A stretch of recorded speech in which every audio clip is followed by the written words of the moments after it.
YouTube channel. My name is Ben. This video is about a trip I had on DMT and LSD. This is going back 5 or 6 years now. It's the start of when I moved to Ilfracombe in North Devon. Furthest North Devon you can get other than Linton and Carmarthen way, Barbara, wherever that is. It's somewhere on Exmoor I think, or Brendan on near Linton on Exmoor. A long way up there. Love the area, a bit like Bodmin Moor, but a bit like where I am now, around the area of Bodmin Moor.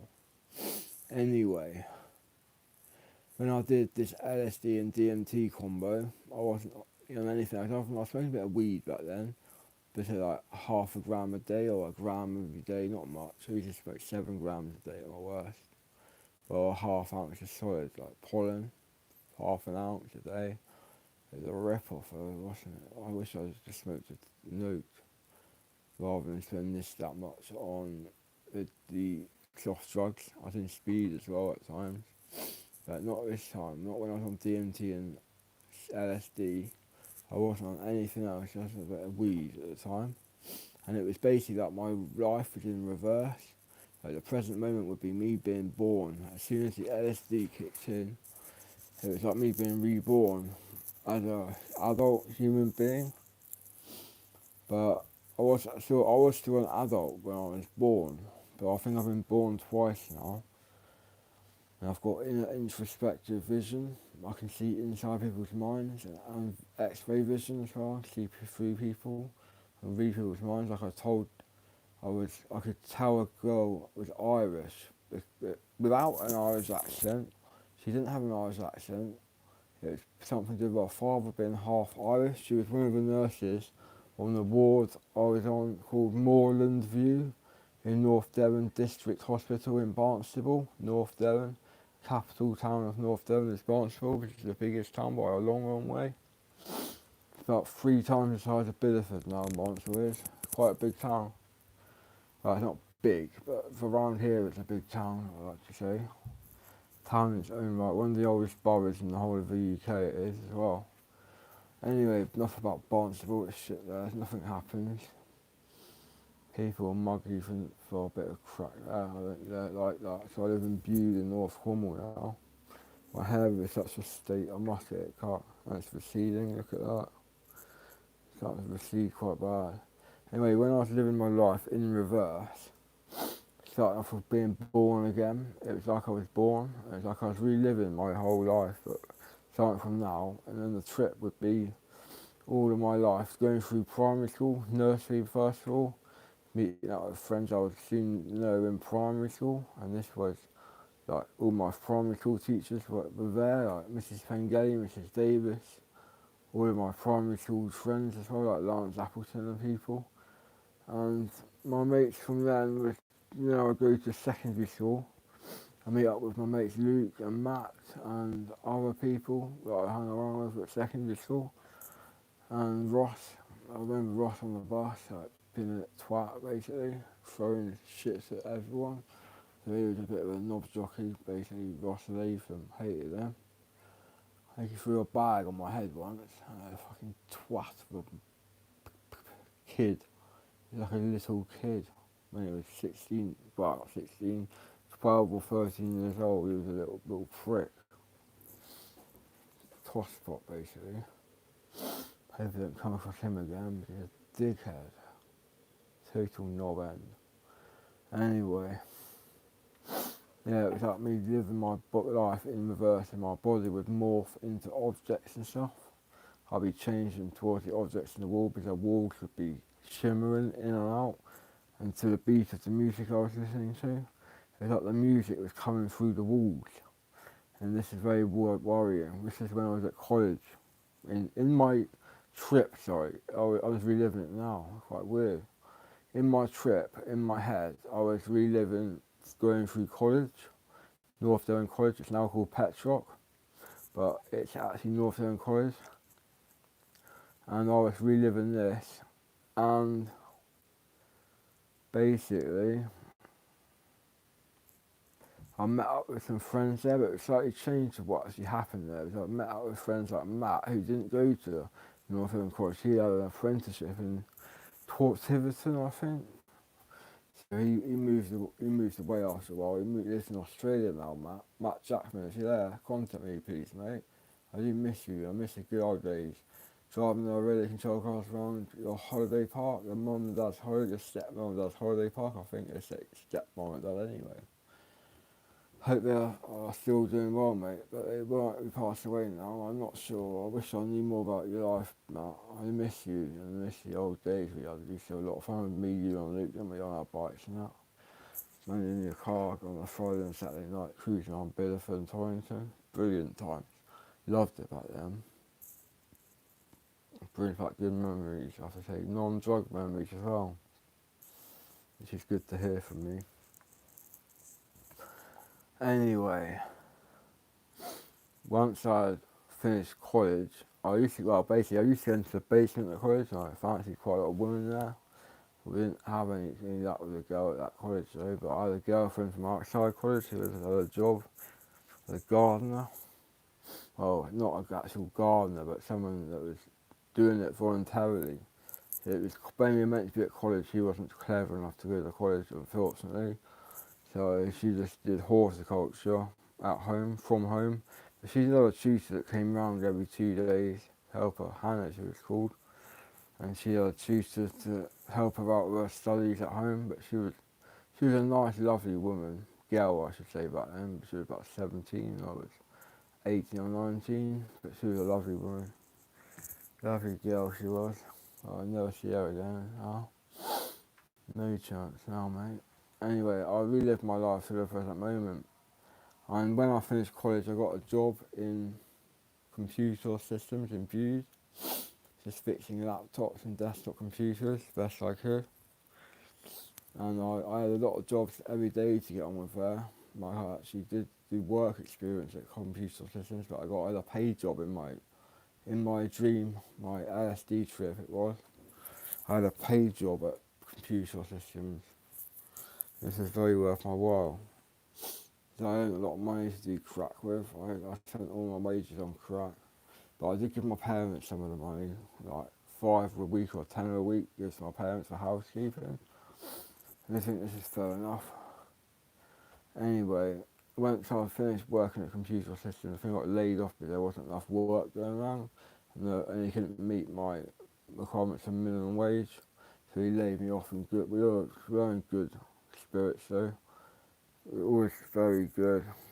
In the end, it worked out well in the end. But unfortunately, I didn't have a job after that, so I had to sign on to JSA. Then I'm afraid I was smoking so much weed, I ended up with paranoid schizophrenia through psychosis. And this started in 2004 until the present day now, 2020. And this is just basically my brain split into, one side of it has voices that get to my brain via cars going past. The sound of my fridge changing noise, the sound of songs, notes and stuff, it all influences my voices in my head. So I like the quietness, peace and quiet with the birds singing and stuff. This is what I can put up with because I just think out loud in my head. And it's the only way I can think. I don't have the other way of thinking anymore in my brain because it's all gone. Drugs, you et it up, mate. That's what drugs do.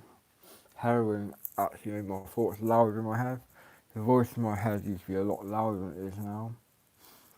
The voice in my head is almost gone completely. So quiet I can barely make it out. So I just living my life as best I can right now. I actually collapsed in an 11 grand pieces behind my bedroom door in the Marlborough Hotel. No one would help me, no one even saw me there. Till Angela phoned the ambulance out to the hospital. I went rushed to the hospital with booze and tubes on because basically I had a dangerous, really low blood pressure because I was just so fucked on gear and stuff. To try and come down with heroin, and I've done loads of diazepams as well. They thought I was going to die in the ambulance. Said, Ben, stay with us, Ben. Ben, don't leave us. Stay with us, stay with us. They were saying this all the time. It's quite scary, really. When I was in the back of the ambulance, just blues and twos. I'm going like 85 on an A road. Well, a twisty A road, I should say. It might be a B road. Just the back road to Barnstable from Ilfracombe. It's a B road, actually. I know it is a B road. I walked on it before, it's not got street lights on it at all. I walked on it in the pitch black, which wasn't clever. I kept getting hooted up by cars. The only cars that stopped giving me a lift, they're little dickheads around here. Not here, not Bude, but up in Ilfracombe, Barnstable, where are twats. I remember people don't care about them, anyone other than themselves. I even got kicked out of hospital before because my eyes rolled back into my head. I got ocular gyrocrisis from taking too many antipsychotics. And basically they thought I was on heroin. I went to hospital to try and get my methadone, because I actually genuinely lost my methadone. It fell out of my pocket on the high street in Barnstable somewhere, or Ilfracombe, Ilfracombe or Barnstable, but I had a trip out. And I genuinely lost my methadone that day. I couldn't find it anywhere. I went to hospital, got an ambulance to hospital in Barnstable, and then they just left me there, and I had to wait about 2 or 3 hours for the doctor to see me, just to be told we can't give you your methadone. So I ended up having to wait the whole night for a bus back.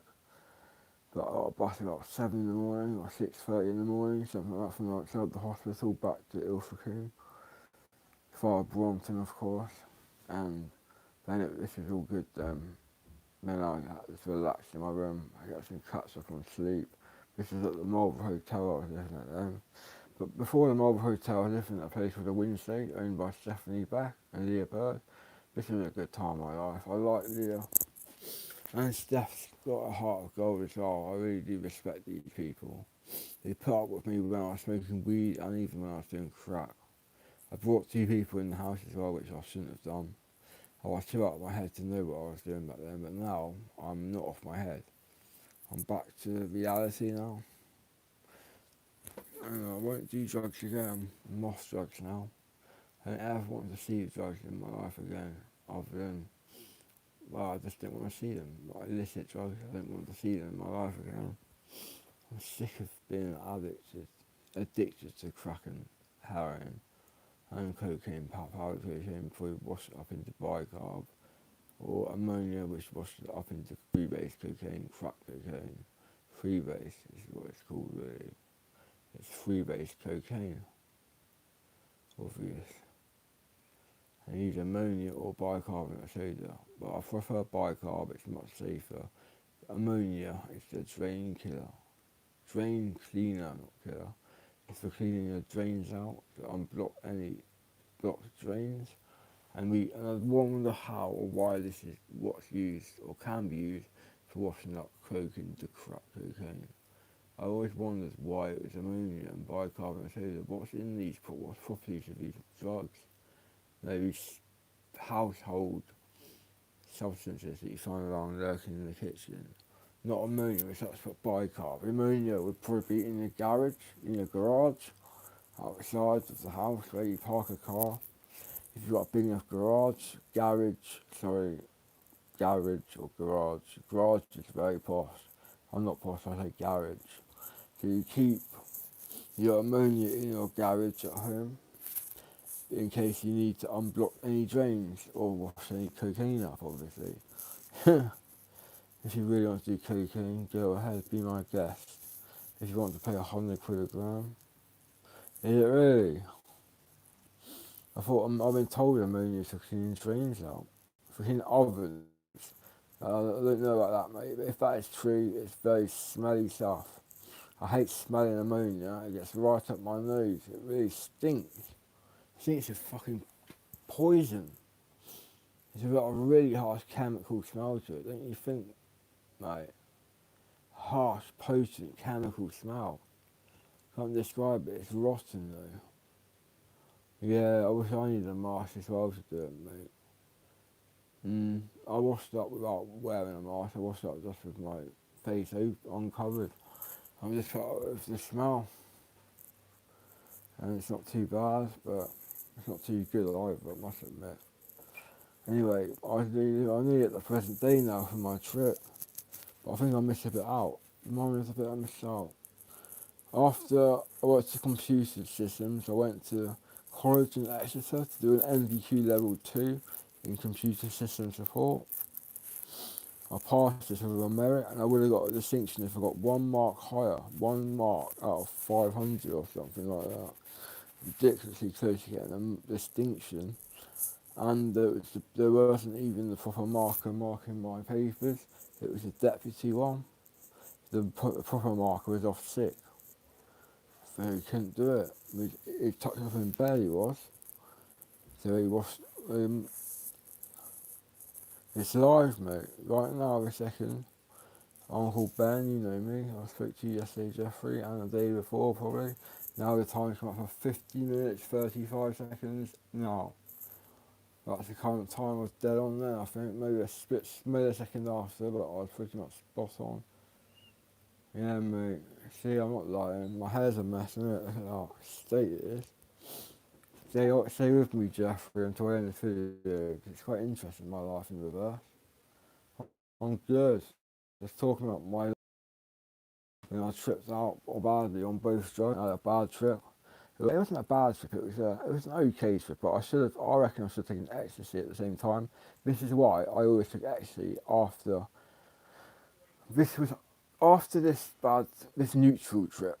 I took ecstasy with my DMT and LSD every time to make it a good trip, not a bad trip. So I actually always made it into a good trip with me, but speed just messed it up really. I just felt my grinding my teeth all the time, so I do speed. Molly on the other hand, or Mandy, doesn't have this bad effect on my teeth. I don't really have a bad effect of Molly anymore. Oh yeah, mate, a couple of drinks in this time. It's still early, mate. I wouldn't drink any alcohol during the day unless you want to be an alcoholic. I've got really bad dry mouth now, though. I need to drink water. Oh,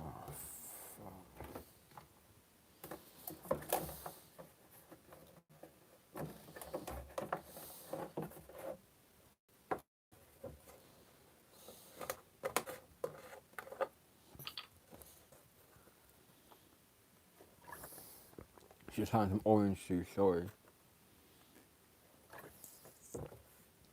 There you go. Orange juice, 100% pure orange juice. From Lidl. In England, Lidl is a cheap shop like Aldi. Not Aldi, the car manufacturer, ALDI. I was getting a drink of orange juice, like I said, mate. I almost had dry mouth, I said that. I've got a fridge in my room, that black thing, Russell Hobb, is a fridge. No, mate, not Aldi. It's not spelled ALDI, not AUDI. It's not. You don't pronounce Aldi. You pronounce it Audi. Audi is how you say it in German. My mate, who used to have a garage that was specialised in Audis, told me the correct German way of saying Audi is Audi. Yeah, Audi, that's how you spell the supermarket chain. And then AUDI is Audi, the car manufacturer, and Audi R8, which are very nice cars. I would pick the V12 over the V10.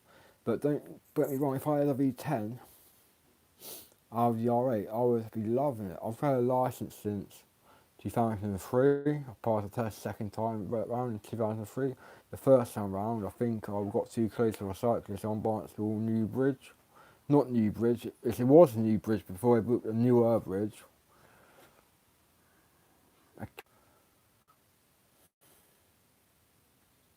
There we go, it's reconnected.